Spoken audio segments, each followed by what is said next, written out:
In the older territory-based days of professional wrestling, chain matches existed to put cappers on feuds. Chaining competitors together ensured this dramatic bloody brawl, with the gore largely taking place as a shortcut, a means to distract the audience from the fact that the technical in-ring work wasn't always that great.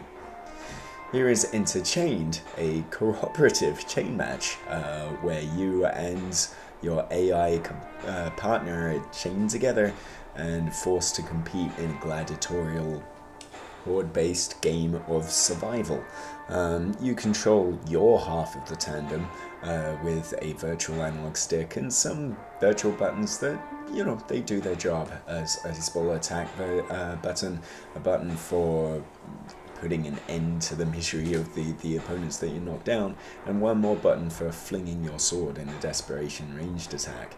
And, well, that's kind of it. Enemies come in waves, you see how far you can get, and try to off as many people as possible.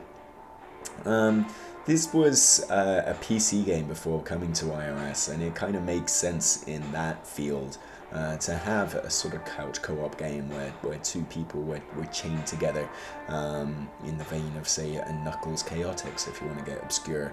But here it just doesn't really work. With an AI partner and no multiplayer mode, just for practicality's sake, I suppose that wasn't really possible.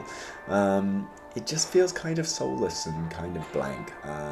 You will have to help your partner from time to time, and your partner will have to help you by saving you from being knocked down, but there's really not that much in the way of cool teamwork you pull off, as satisfying as it may be to use your chain to trip over larger opponents before going in for the kill.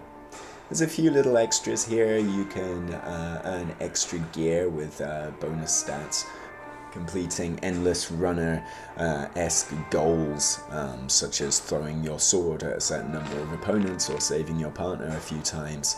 But really, that new gear doesn't change the way the game is played. It just perhaps lets you last for longer, and it doesn't encourage you with experimentation. Ultimately, your score racks up and you keep on going until you die, or more often it feels like boredom sets in before the numbers get too much. It's not a bad game, it's presented quite well, and the blood looks very stark against the black and white background. It's just kind of uninteresting and not really suited to iOS, which is a bit of a shame.